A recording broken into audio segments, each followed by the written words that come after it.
right, welcome to the next episode of the Rap Thought Podcast with Matt and Brandon. How's it going? And this week we got DaBaby's Blame It on DaBaby. You can blame it on Baby. You can also, if you want to blame it on Baby, you can blame it on Spotify. You can blame it on YouTube. You can blame it on Twitter, on Facebook, on the Gram. That's where you can find all of our... Don't forget Stitcher. Oh yeah, Stitcher. Google Podcasts. We don't have a SoundCloud. We should probably do that. Yeah, we should probably get on that. Yeah. But anyways, for now, that's where you can blame it on these thoughts.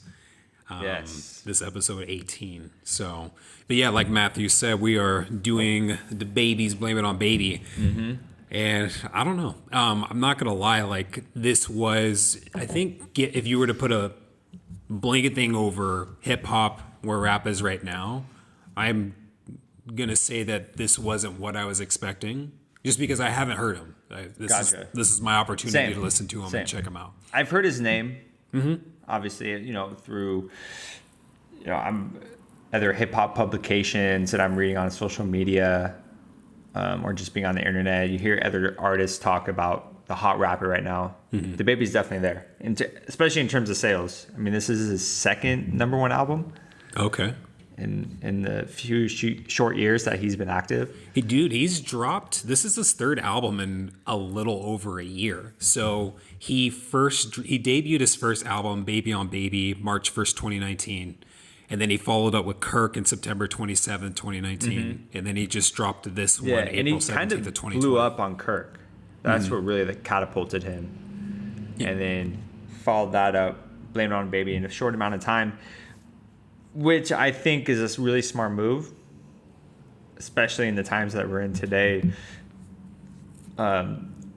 Consumers and listeners, obviously they're younger people, especially for this artist. Most of the people that are going to listen to this album are pretty young. Yeah. And they have short attention spans. So that was going to lead to a question. So let's use Dr. Dre as an example. Mm-hmm. He drops The Chronic, and then years later, he drops, 2001. Mm-hmm. And then people are waiting for Detox. Yeah. And they're talking about it. He drops Compton, last couple years. So people have Dr. Dre on their mind. In this new age, as DaBaby's kind of doing, he's dropping, and a lot of other artists, they're dropping multiple albums super quick. Right. So, I don't know. Could they do like Dr. Dre, or do they have to do this to stay relevant? I think there's tiers to it. There's levels to it. Dr. Dre is in the top tier of hip-hop artists. And he can afford to disappear for 10 years, 20 years, and come back and drop something and it make noise. DaBaby, he's so new, and yes, he's sold albums with Kirk, but is not necessarily sold. He's streamed a lot of artists, he's streamed a lot of plays. Not necessarily. No one went out and bought his album. They streamed it. Mm-hmm. So there's not that strong connection that the fans have with DaBaby. I feel like he's very replaceable, where they could just easily go on to the next young poppin' artist. Whereas there's not really a replacement for Dr. Dre. And I'm not saying that's a slight to DaBaby. I'm saying he's not talented or that he's a good artist, but I think it's the reality that he is maybe one-dimensional, or he's only going to appeal to a certain demographic. I think that answers the question right there of, it's feel like you have to really fight for that spotlight and then maintain it for as long as you can. Mm-hmm. So growing up and relating this to another artist, I think of 50 Cent, where, from 2003 to 2006 or so, he was hot. And then he kind of, he trailed off, but he was staying relevant with his albums and mixtapes and his features. But then he eventually trailed off. But then we had, then the crunk movement came through. Lil Jon was hot for a while, but we're not talking about Lil Jon right now at all. He had a steady 3-4 years, And then Lil Wayne came along, T-Pain came along, and we can go on and That's go a good point. I think DaBaby, this could be looked at as the 50 Cent method of dropping music. Hit him quick, hit him with a lot of content and material, get those sales up while you're hot. If you look at that, that's what was it, Waka Flocka or another artist that they dropped like over 10 singles in 1 year, and a lot of them went number one or whatever. And they did that because he was hot. So let's drop another one. Let's keep dropping him. And then he disappears after that. He still hasn't come back. No idea where he is. T-Pain, as I was saying a little bit back too, that's the same thing. Is just T-Pain was in Flow Rida. They were all over the radio and everything. Now they're both kind of, I don't want to say non-existent. They're not legacy acts. No. But they were hot. I'm wondering if DaBaby is hot, or if he is going to take a place somewhere. I want to lean towards the latter. Right. But he's so fresh, it's hard. You can't really say that. Yeah, we can't. Obviously, we can only predict or have an assumption about what's going to happen with DaBaby. Right now, he's the hottest rapper or new rapper out. Does that mean that he's going to be like a Drake and he's going to stay on top for years to come? I think to go back to what you said, I don't think the attention span is there. And I don't want to say necessarily his audience, but I want to say nowadays there's people that have cemented themselves. So for example, I'm always going to be looking for Kendrick. And not to say that there aren't going to be people that are always looking for DaBaby, but when you use the word that you said earlier, when you're kind of one dimensional and you're just putting out these kind of hype songs, J. Cole talked about this in one of his tracks, and just like eventually he was taking stab at, I forget who he was stabbing at, but it wasn't KOD. I think you're right, but J. Cole has been very adamant about not necessarily taking digs at new artists, but he's trying to help them out. He is. He's trying to say, hey, yeah, you can get a quick buck right now, but don't just rush towards the fame and the money. Set yourself up for years to come. Set yourself up for the next 10 years where you can sell out arenas and not have to worry about putting out an album every year.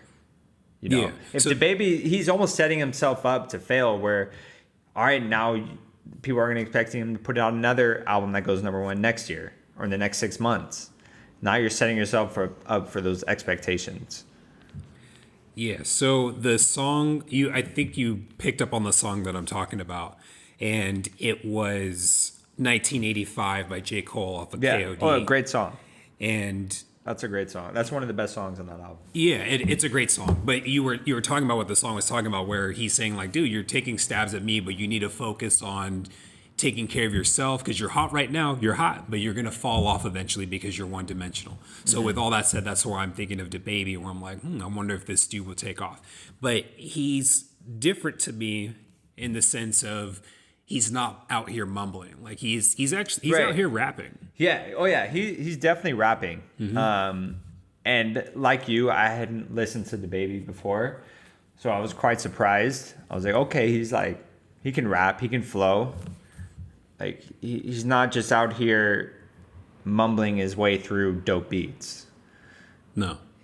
He's got something to say, even if it's not always, my content per choice, but he does have a lot to say. And we can get that out. I feel like it's appropriate to get that out of the way right now too, because that's one of the notes I put down was, I think I want to go as far as saying I have a respect for DaBaby, but it's not something that will end up in my catalog. It just, I think, as we've noted in some of the other pods that we've done, like there's just a lot of, I'm looking for something that makes me think and that kind of opens the mind up a little bit.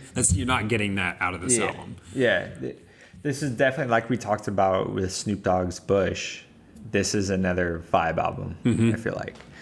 And there's nothing wrong with that. No, not at all. Every type of music has its place and time. Whether that place and time coincides with me, I don't know. Probably not for this album. I don't know if I'm going to fit into the place and time of this album. But yeah, it's I can see young people being really into it. With that said, let's get into it. Let's find out why we think this way, or why we feel this way about this album. I agree. So the album is 13 tracks long. It's actually pretty short. It's 30. It's much shorter than I expected it to be for a newer artist, because I know that the trend right now is to put out 20 plus tracks albums so you get more streams, so that you get more sales numbers, so that you look better and you can get higher placements and stuff like that. But so I am surprised that it's only 13. But you know what though, when you go from March to September to April of dropping albums, that's a pretty constant stream. Like you'd want to ride, whether if it's 20 songs, whether if it's 15. That's think it's done right where you could ride that stream. I probably would have ridden it longer, because again, this is 3 albums in a year and a month, right? So it's pretty quick. But the first track, Can't Stop, vibing and everything, that's put down a lot of big dick energy all up in this track. So I think that's the whole album. It kind of is the whole album. But I don't know, it's like some of the same elements you'll see throughout the album of like, I can't be stopped. I'm putting a dick in your host's kidneys. I'm out here getting money. He's coming with a lot of energy, which I like. Yeah. I like this beat on the first track. The chorus is a little bit too repetitive, which I think is another trend of current rappers, because they want to keep the vibe going, so they repeat the chorus over and over, and it gets a little, annoying for me. But yeah, with his lyrics, one of the lines are, "He come bother me, I'm gonna catch a body. I don't get into politics. I just be popping shit. Obviously, hot as a motherfucking fire. Let me cool off a minute." So not crazy bars, but he's talking his shit. And when he said, and I actually wrote that line down too, "I don't get into politics, I just be popping shit." He's from the get-go, this is already not for me, of like, I'm not that I'm into politics, but by saying that line, I interpret it as like, I'm not really going to give you anything deep. I'm just out here popping shit and having a good time. It's like, yeah, okay, I'm going to shoot first, ask questions later, type of energy. Yeah, there were some, and with other tracks, there were some lines I liked. He's humorous. He's pretty funny. So keep playing me like a hoe. We gonna slide through. It's cool. I'm gonna let you act up on the internet. Let's see how you act though when I find you. And so I was like, oh man, he's gonna come find me. Like, oh shit. So that shit always kind of makes me laugh. But was that in Can't Stop? Yeah, first track. Okay. So just all about how he'll catch a body and how his career is taken off. He's doing good. He's in a good spot. So. But yeah, like we were saying, that's the main thing for this track and throughout the whole album. Right. So yeah, that Can't Stop kind of sets you up for what the album's going to be like, and then that leads into Pickup. Yeah, again, keep an eye on your girl, because I'm off that liquor. Oh yeah, he's got some really funny lines. Yeah, I don't want him putting dicks in my girl's kidneys, man. Like, he says, "Kiss me, kiss me, kiss me. I look better in person, little hoe. I get jiggy. Spend that little money. I ain't trying to save it. We ain't tripping on none of that. Bitch, we got plenty. Bread on your head, bitch. I'm Jiffy." Yeah, I wrote that one down too. Bread on your head, bitch. I'm Jiffy. I'm like, oh man, call him Jiffy. Putting bread on your head, dude. So that's funny. It was funny. It made me laugh. My other favorite line from that is, if Big Worm would have pulled up, I would have start hitting. If Debo choked me out, bitch, I would have killed him. And I was like, it's like that Friday reference of like, if Big Worm pulls up, you're not hitting anybody. You're running from that, because he came up spraying. Right. So I thought that was pretty funny. One thing I've noticed with DaBaby throughout this album is he doesn't switch up his flow too much. He switched up. He does 2 different things, and they were both showcased in one song. Right. At the same time. And he mentions that in his song. He's like, I'm switching on my flow. Was pretty proud of it. So for Pickup, you almost can't even tell the difference between the chorus and the verse. they sound the same. He's rapping them in the same way. So there's not really a transition between the chorus and the verse. It just sounds like another verse that he repeats 2 or 3 times in the song. So not only other verses. Not only that, but there's no change in the beat to signify that, hey, I'm now doing the chorus. Hey, right. I'm done with the chorus. I'm going back into a verse. There's no change. Yeah, and I think this may be just myself guessing, but I feel like that is a sign of being able, just writing a song as quickly as possible, not putting as much work into it. We don't need to do a beat change up. We'll just do it like this. So we don't have to spend time working with the chorus and making it match the beat change. And it feels like, I'm just going to get a beat, rap on it, do a quick, one of the verses I can repeat, and that can be the chorus. And so you can knock out songs really quick. Yeah, and these songs are short too. I mean, I think the longest one may have been 3 minutes or so, but a lot of them are 1.5 minutes, 2 minutes. Yeah. But on top of what you were saying, though, I can't explain it, but that break between songs, it's like as if we made a playlist and you have Drop It Like It's Hot and then you have Candy Shop. And it's just like, there's no segue, there's no transition in a way of like, where it blends in, or there's talking, but it's just like the next song. There's no fluidity between tracks. There's no craftsmanship in creating a I don't want to get too nitpicky. Not nitpicky, but too like out there with my terminology. Like, you're taking the listener on an excursion, and if you make it too disjointed, they're not going to feel like they're continuing on that journey. Whereas if some other album where they're blending in the tracks from one to the other, like Shabazz Palaces, the way that some of the beats flowed into the next track, and you didn't even realize you changed the track yet, it's almost like you're staying on that journey throughout you listening to it. Yeah, and I think too that this is also, it's not a concept album. And I think back to what you were talking about in the beginning of, for streams. So if you're just putting an album out there and wanting, I don't know, I think of it as like throwing 3 darts at the wall all at the same time and hoping some of them stick. Yeah. So if that is the case, and you're focused on streams, this doesn't have to make sense. It doesn't have to be cohesive together.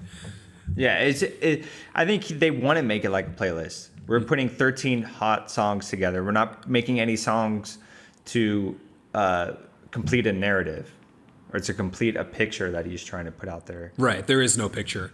And even when we get to the title track, which is later on. But number 3, Light Skin Shit. I kind of thought of like, this may go too deep, but I thought of like kind of in Black culture of just how so it's always been, back in the day, like black and white, but even within the Black community, there's Black and then there's against the light skinned people. So kind of taking that, and I don't want to use the word shaming, but, like she's saying, she's on some light skinned shit because she's fucking with them, like in a bad way. She's not responding to texts, and he doesn't like any of that. Yeah. So he pulled up with a new hoe and a 2-door after crashing his 4-door. So it's like, oh man, she's on that light skin shit. Yeah. And so interesting. To me, it's like playing into the shit that goes on Twitter. Just people talking shit about, dark skins versus light skins. Even though I'm not Black and I'm not in that culture, I like see it, other Black people talking about it, and it's a little confusing for me because I don't understand it. So I'm like, why are they talking shit to each other? And like, they both think, dark skinned people act this way and light skinned people act a certain way, and we don't like how the other group acts. Right. I mean, it goes all the way back of like giving certain rights to, the lighter skinned you are, the closer to white you are, right, the more, maybe you'll be in the house as opposed to being out in the field, because you are the master's, kind of unclaimed daughter or so. But, or just light skin being able to hide certain things because they're not as dark. It's like, I'm not actually Black. Like, I'm not a slave. Yeah. So, but it's almost like he's alienating all his potential listeners that could be light skinned. It's like you're just putting them down and like. You could be. I mean, that's Yeah. why I'm like, I mean, I think to kind of create this new term of like, man, they on that light skin shit, and it's she's not texting you back. He didn't give a whole lot of definition, but I mean, I wouldn't want to create a term like that with some novel shit that's not substantial. Right. And yeah, it's just stereotyping and making fun of it. For sure. I don't think he's being too serious about it. I don't think he's thinking about, actual light skin and dark skin people having like a feud or whatever. He's just kind of poking fun at it. I think so too. And like, I would never crucify him or burn him at the stake for it. It was just like the first thing that came up of like, do something else. I don't know. But I do, in the chorus, I like my bitch looked like a bottle. We're the genie. She's shaped like a bottle. Yeah. And I was like, okay. So he got me to laugh 3 times in a row. I didn't really like that beat. It sounded unfinished to me. It sounded like it needed a little bit more thought put into it sounded elementary. So like beyond simple, like simple beats are great. Mm-hmm. This just sounded not finished to me. Yeah. I mean, I can hear that. I mean, you can almost make that argument more than once for this whole album. Mm-hmm. So maybe it just starts here. Yeah, from reading like the production list, I don't really know any of the producers on it, and it sounds like he uses the same producer a lot. So maybe it's a producer he came up with. So it's not like he's using name brand producers, like house name producers, So let's talk about his producer for a second. So DJ Kid. Okay. And do you remember his tagline in the album? Yes. And I looked it up too. Yes. It's from the like Kid thing from the 90s. Yeah, from the you on Kazoo in 1989. Yeah, 89. So I was like, it's a great producer tag. It's awesome. That. But it's something that I was like, man, Matt would be on that shit playing kazoo and just being like, fuck this. I don't know. That's great. So, yeah, it's a great tag. It's pretty funny. You hear it throughout the whole album. Mm-hmm. I don't know. But yeah, now that we're done talking about that, we could talk about It, which is track number 4. What did you think? You made a comment before we started. Man. Yeah, I really like this beat.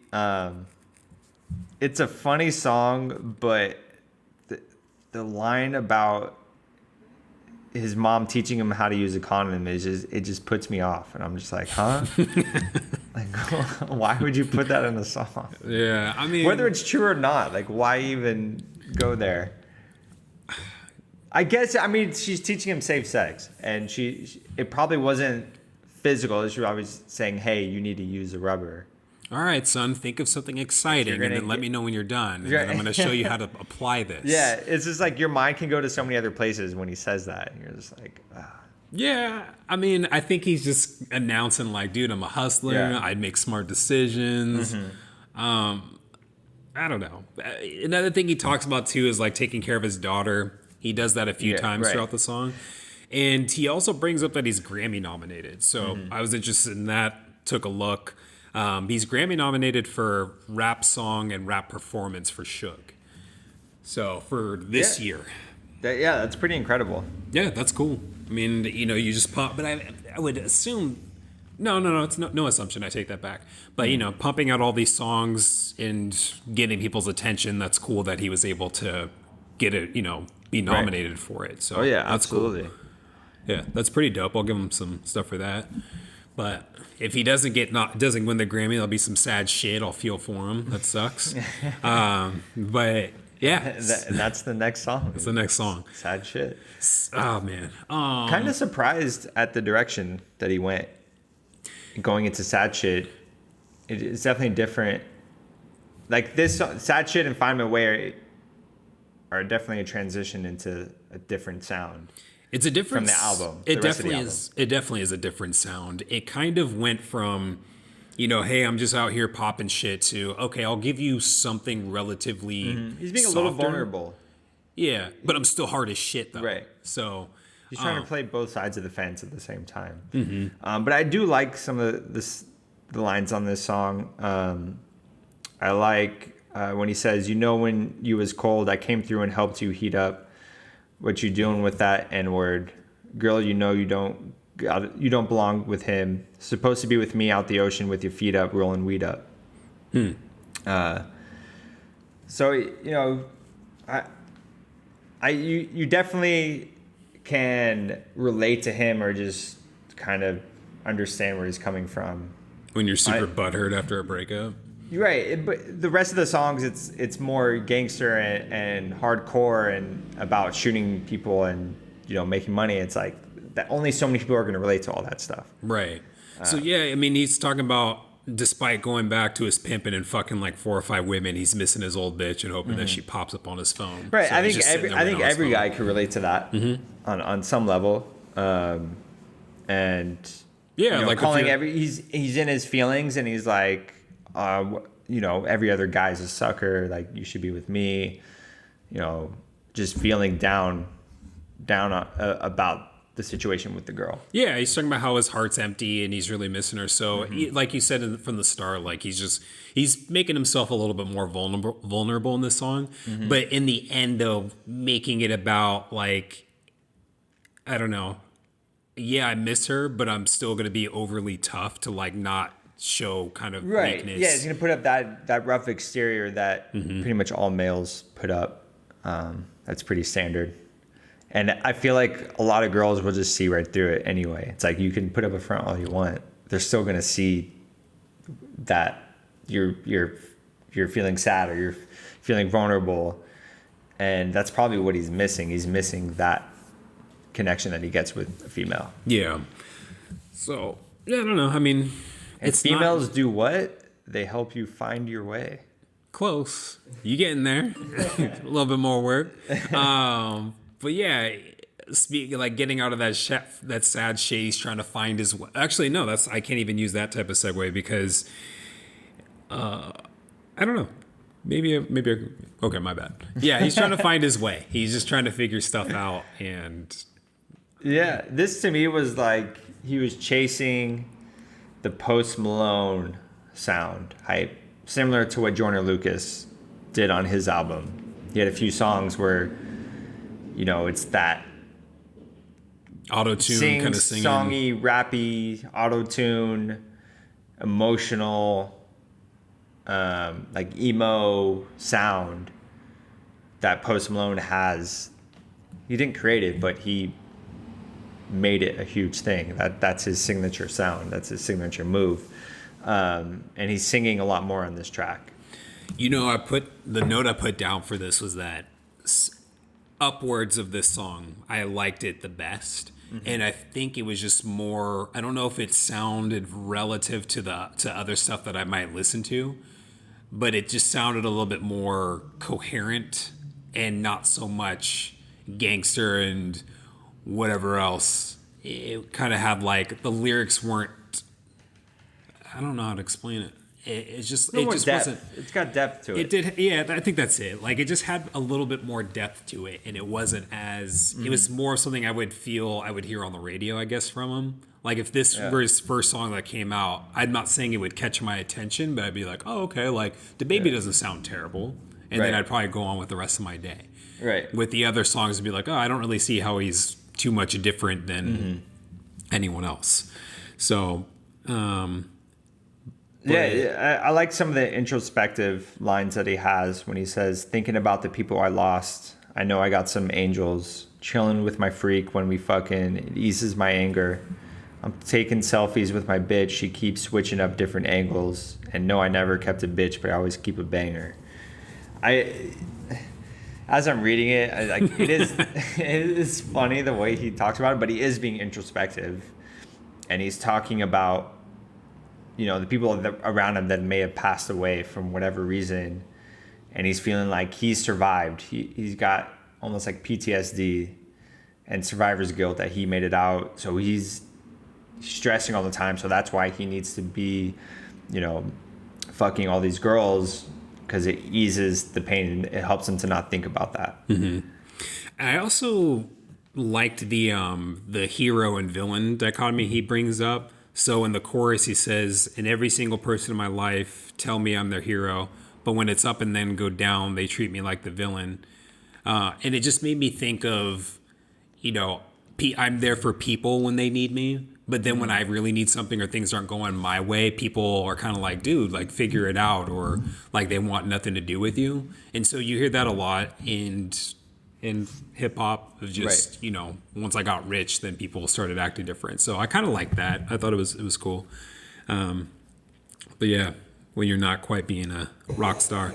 But Rockstar track 7, I do like how he kind of lays the preface with "you play, you lay," kind of like you have to pay to play, you play, you lay. And this song got deep. Yeah, it did. This song got pretty deep. It made me actually research some stuff on him. So, you know, he mentions how he has, whether if he's diagnosed with it or not, he mentions how he has PTSD and he wakes up at night sweats.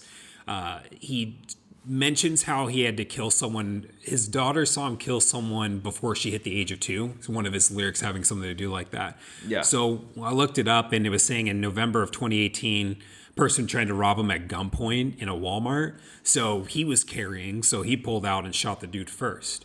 And so the only thing he was charged, no, he was charged with concealing a weapon, but then that charge was dropped. So he didn't end up getting charged with anything. Right. Probably Which is to do with self-defense. pretty incredible. Yeah, it's a really sad story. And I looked that up as well. And yeah, it does give you a little bit of perspective on who he is, and where he comes from.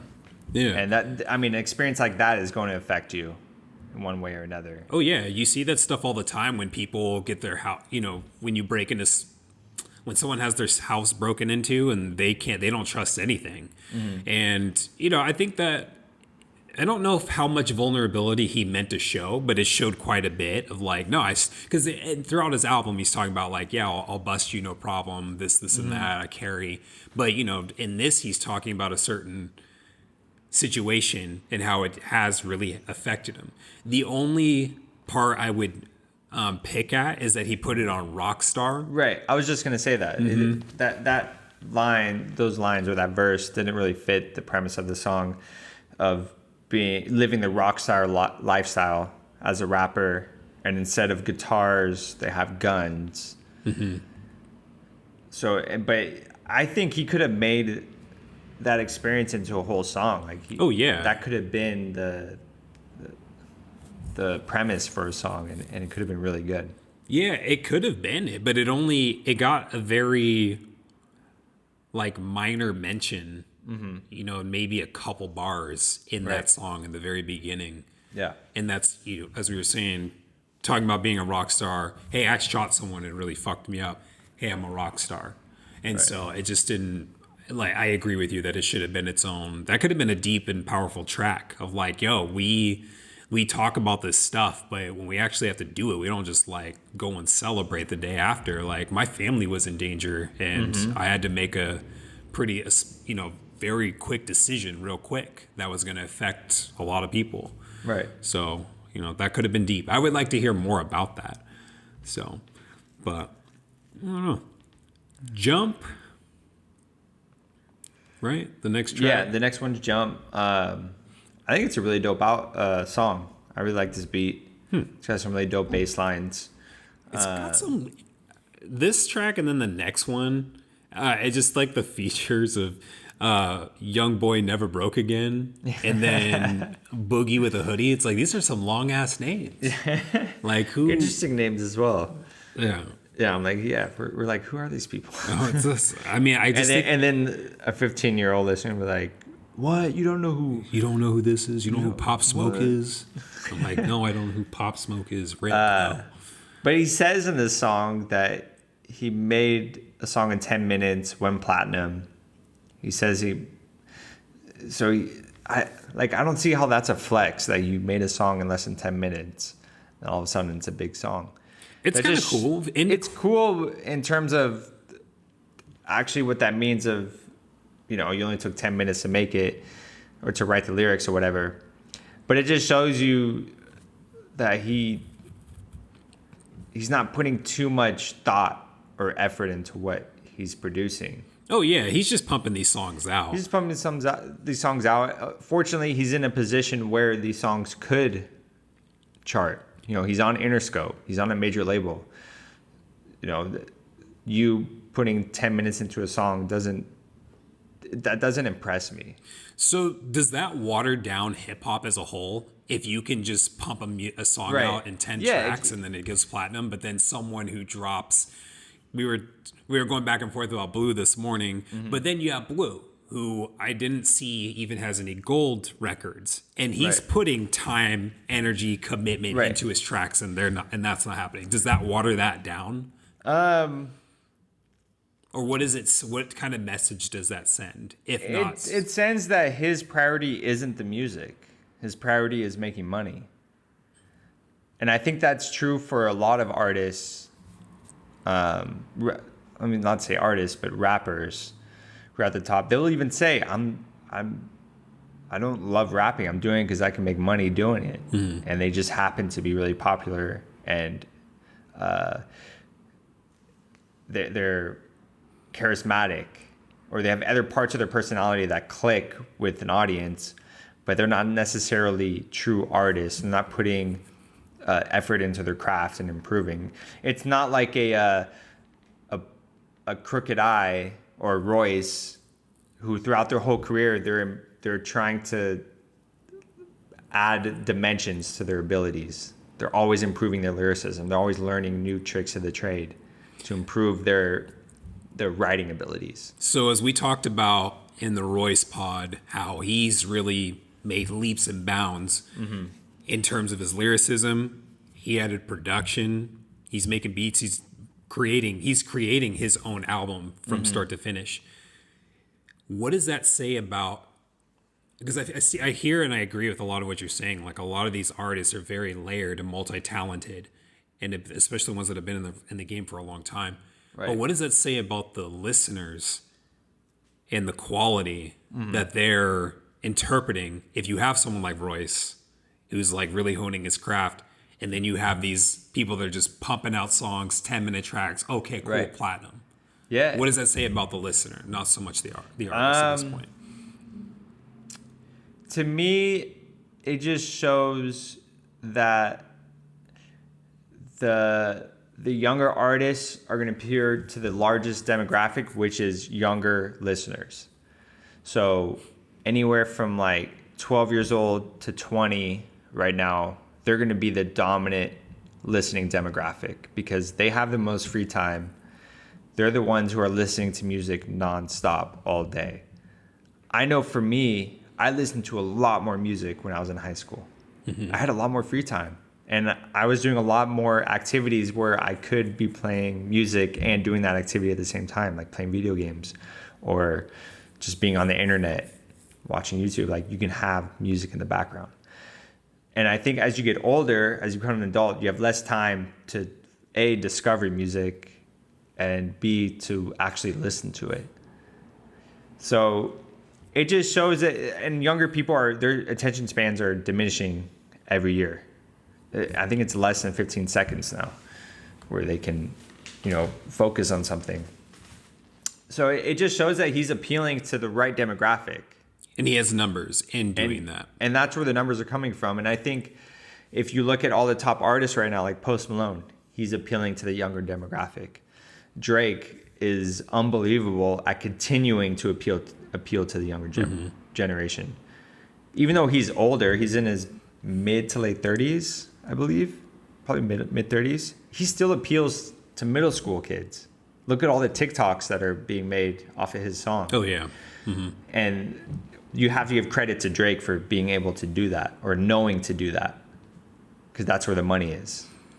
I can't remember if it's from Slaughterhouse or if it's from Bad Meets Evil, but Royce says a line that's basically saying that you can put an album out that, something else so lyrical, but it's just going to go over these kids' heads and everything.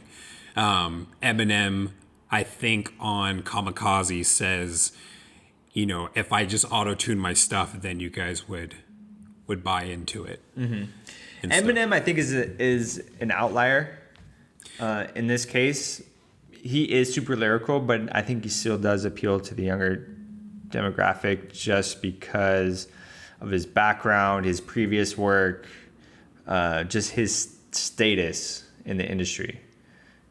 I think he defies a lot of what I'm talking about. Mm-hmm. Oh yeah, it's I'm just using the lyrics of what they say Gotcha, to feed your point of like both Royce and Eminem feel that they have a hard time and is what I think would go in with what you're saying. They have a hard time targeting this younger audience because of that attention span, other things that they may say, Right. other things that other people will say. Yeah, I can't imagine too many 14-year-olds are sitting down trying to decipher Royce's lyrics as opposed to vibing to a DaBaby album. Right. You know, that's just what I imagine. Yeah, and I think I agree could with be that. wrong. I don't. Maybe some 14-year-olds will hit us up and prove me wrong. Yeah. So, yeah, I agree with all that. Yeah, before we move on to the next song, I just want to say some lines from the song that I think are very poignant. He says, "No, that little bitch ain't shit.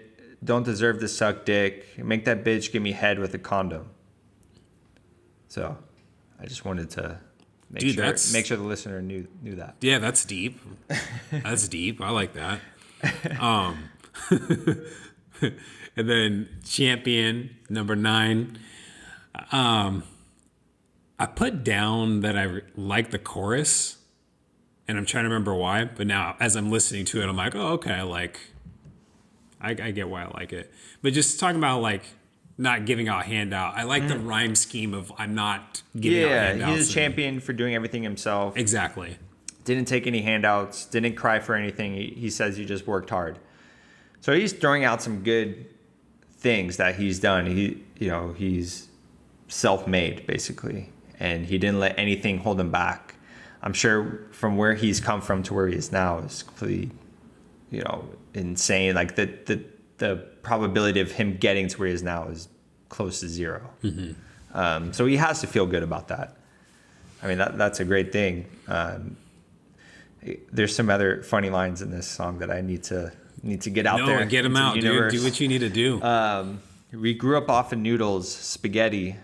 Used to be peanut butter and jelly. Now the chef gonna come when it's ready. Hell yeah, man. So he used to make your own PB. I still make PB&Js. Yeah, but he's on that come up now. But obviously he's beyond my means. So have you had a chef come? Have you had a chef come to your house and cook? I've had my own chef. Yeah, because you are still eating PB&J. I'm still doing that today. I freeze PB&Js. Yo, it's pretty fire. So what I do is I'll buy a whole loaf of PB&J. Okay, well, listen. So I buy a whole loaf of bread. Dave's Killer Bread. Shit's fire. No, it is the yellow one. Yeah. Nice. So then I put peanut butter, or I got some sunflower oil too. That's fire. And then I mix it up. I'll do some that are like strawberry or whatever preserve, and then I do some that are apricot, and I do some that are Nutella. I put them together and I make them, and then I put them in individual baggies and I put them in the freezer, so that when I go to work and I need lunch, I just pull it out of the freezer, put it in my bag. It's defrosted in an hour. You got a PB&J on tap. And it tastes amazing. Like it tastes like it's freshly made.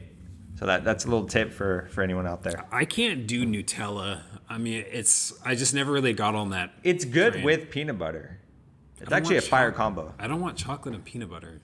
I guess I like Reese's though, but I don't know if I want to eat that like on a sandwich. And you don't like contradictory statements either. Fuck you. So, but back to DaBaby. yeah. I don't know. That's all hot though. Yeah, but he's got some good lines. Yeah, he's got some. But I mean, that's a huge flex when he's pointing out that because I don't have a chef coming out to my house either. I'm not at the point where I'm like, yeah, man, I think I'm going to think ahead and make all these PB&Js and freeze them. Like, I'm not like that. Yeah. Get on my level. But, I don't know. Maybe that's a step before you have a chef coming out. Maybe the chef is doing it for you. There you go. So that's cool. But yeah, man, I think Champion's a fitting title for having had that come up, putting that work in and doing good. So, drop with Boogie with a hoodie. Boogie with the hoodie. I Interesting. really dig this beat. It might be my favorite beat on the album. Okay. I'm not going to disagree with that. I think it's up there. Yeah. But yeah, I don't know. But here he's talking about, I mean, going off of the, chefs coming through, but now talking about he changed now that he has money, but also relationships where he's nothing like your last. But I also like the line where he's talking about passing out loans that he's not looking to collect on. And then getting money and then going to shit on people. I've never really gotten paid, but like, yeah, man, I'm about to shit on this person right now. Like, huge flex on him. So, but rags to riches, classic. I definitely need to do that. So, yeah, cool song. I mean, basically talking their shit. They're the better guy for the girl than the one before, and they got money and they got material goods. They got resources. They got resources, so the girls should choose them. Frozen PB&Js all day in that sandwich because they doing so good. So blame it on DaBaby. The title track. This is what we were talking about, where he kind of alternates between two different flows, but it's not that big of a difference to me, at least. Right. And he even says it on the song as if it's such a crazy thing that he's switching up the flow. Yeah, he was pretty proud of it. And I was like, man, you didn't really do anything, though. Like, but it is what it is. Like, if you want to talk about Busta Rhymes and how he brings in the Jamaican accent and, like, can rap a whole song like that, that's cool. Right. But here I wasn't impressed by what he's doing. But did you like the beat switches on this? I like the idea of the song of, like, going from one style on a beat, switching the beat, going to another style. Yeah. I really liked that, but yeah, the beats were okay with that. I'm all right with them. I wasn't a huge fan of the beat switches. No? Usually I love beat switches. I just didn't think they were executed that well on this song. Was that Pharoah Monch that he had, was that the trilogy where he switched beats each time? Like, I really like that type of thing because it makes you really telling a story. I think it was just the beats weren't that good, is what I'm trying to say. Okay. Yeah. That's fair. But yeah, a couple funny lines in here again. Like he says, play with your kids, because last time someone played with me, they died. So, but then I feel like this is a line that I would take if I'm making fun of someone, just playing both sides, go play the victim, and now they crying. Yeah. And it's like, yeah, people like to argue all day, and then they're like, oh, you got me. And you're like, all right, fuck you, stop coming at me then. Yep. So, and before we were talking about this album, I mean, before we started, I think this next track was one of your tops, yeah? Nasty? I don't know if it was one of my tops, but it was definitely one that you're not going to forget after you listen to it. Dude, so you liked Drop. Yeah. Nasty was... I'm not going to be honest with you, I'm not going to take a whole lot from this album, but I would keep Nasty. I like the... Really? Yeah, that old... For the lyrical content? No, I like the beat. Because that old... Do you remember that old track by Ashanti, dope. Baby? Yeah. And then how they just do that, and like it's a smooth bass line and everything. Like this track is dope. I'm keeping that. So I mean, it's a little aggressive. I like the Ashanti on it. Ashanti sounded cool. Great. Yeah. Where's she been? I don't know, man. That's kind of crazy that he pulled her out of the dungeon. Yeah. Picked her out, but I don't need point raps. I don't, and that's one of the things with like Ludacris that I'm not a big fan of. Yeah.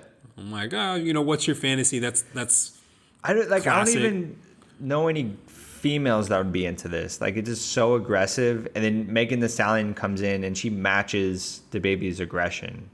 Have you ever heard of Lil' Kim? Yes, I've heard of Lil' Kim.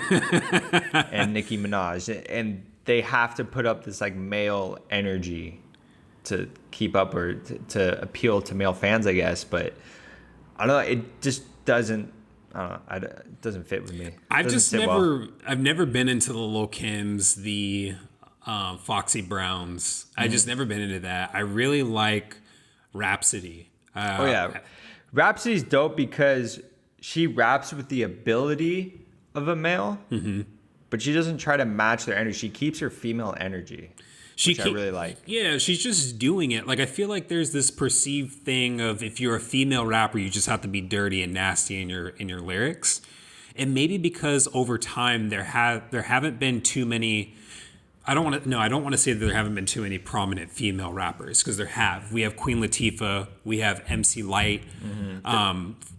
We have a lot of people, but they didn't gain the ground that like Lil' Kim did. That all these other people did, and I'm forgetting of one other one that's like that beefed with Lil' Kim. But I can't. Remy Ma. Remy Ma's not really like that though either. And so you got Cardi B. I'm not trying to hear that.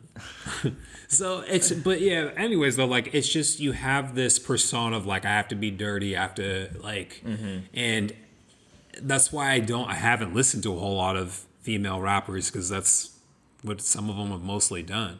So, but with this song, it's pretty raunch, but you know, I like the beat. I'm down with the beat though. The beat's cool. I just don't feel like I need to hear this song again. You don't need to hear the boom, boom, boom, laying the thunder. No, I don't need to hear Megan Thee Stallion say she's gonna let you hit it from the back. She puts her head back so she can look at you and see the headshots. You don't want to be stared at? Nah, I'm cool. While you're laying thunder? I don't need that picture in my head. It's like, yo, turn around. But yeah, I love the remake. And then one of my favorite things about this album is going from Nasty to Amazing Grace. Like, what a transition. Yeah. Like, it goes from porn to spirituality. In the blink of an eye. Juxtaposition right there. But like, I wonder if he even thought about that. Like, if he sat down and he's like, oh, we need to put Nasty before Amazing Grace, because that, like, we need that juxtaposition. I think when we kind of deciphered that this is just a 13-track playlist to get streams, that kind of gave me resolve for this album of like, okay, there's no cohesiveness. This is You're not looking at the track listing, like the sequencing of it. You're not paying attention to that. Say that one more time. You're not paying attention to the sequencing of the album. What would you pay attention to? That's exactly my point. Like, there's nothing to sequence. You could have put these songs in any order. Oh yeah, and the album would feel the same to you. Mm-hmm. Yeah. So that's it. I mean, I feel like as you listen to this, the meat and the potatoes are in the chorus, and it's a very short song. His verses are super short. But I mean, yeah, he's dealing with his PTSD a little bit. He's dealing with his spirituality and how he grew up and where he comes from, and definitely, it seems like he's very paranoid still. You know, he feels like he has to watch his back, and he's motivated to stay out of poverty. He's paranoid that he's going to slip back into poverty. So he's like, I got to get this money. I got to do everything I can. I got to work hard. I got to put out albums every 3 or 4 months so I don't go back to poverty. So possibly the deepest track on the album, following a porn song. Right, exactly. 13 I think that's miscellaneous tracks. So, yeah, save the best for last. Yeah, right. So, but yeah, I mean, that's all 13 tracks. That concludes the album right there. Thank you, Jonathan Lindale Kirk, for your contribution of music, of your track list. Yes. So, thoughts overall? What do you think? I have to say I was surprised at his rapping ability. I liked his flow, even though he didn't change it up that much, and it got kind of redundant in terms of not switching up the choruses enough with his flow. But other than that, I liked it. He's not a lyricist or anything. He's not saying any crazy lines. And I don't think he's there to be. It's more of his energy. He's funny. He's funny. He's got some great lines. He also has some. You could tell he's dealing with a lot of internal conflicts and issues, and they come out in little spurts throughout the album in terms of PTSD and feeling sad or feeling hurt by a girl, or the experience he went through with having to kill someone in front of his daughter. So those are all really powerful things that he's mentioning, but he's not diving too deep. He's not getting too deep below the surface, which is fine. He doesn't owe that to anyone. He doesn't need to do that. He's doing fine without doing that. Right. So, I mean, I think I agree with a lot of what you're saying. I would like to see more. Like you said, there's a lot of little nuggets throughout the album that sound really interesting. Like, you don't have too many people that are very open about, yeah, I had to shoot someone. Like, Right. I kind of want to hear more about that. Yeah. If anything, if you heard that from a rapper, it was probably untrue. Right. And so with this case, you do want to hear more about it because it was a very serious situation where his family was in danger. So what I would like to see is more him drop. This should be a mixtape. This shouldn't be an album. I would like to see. Mixtapes don't exist anymore, though. Who drops mixtapes anymore? But I say that because They call it playlist now. okay. Well, whether if it's synonymous to me. Yeah. So if you want to call it a playlist, if you want to call it a mixtape, I would like to see this one kind of in that field where he gives us something more in depth Right. and an album with a little bit more polish. As we were saying with the choruses, with the tracks, with the transitions between, it's just like I want to say that he made 50 songs or however many songs he made and said, I'm going to put this on Blame It on Baby. I'm going to put this on Baby on Baby. I'm going to put this on Kirk. There's no, I would, granted, I would need to listen to the other two albums, but that's just, the quality of this album feels like that. As you were saying earlier, like it's just a bunch of things put together. As I said, just 13 darts thrown at the board, hoping one of them stick in this playlist to continue the streams. So keep putting these types of albums out to keep your streams up, but then give us something a little bit more in depth at the same time. So that would be like what my hopes. That's my thoughts. What he can develop into later in his career. Because there's some things in there that sound really interesting. Yeah.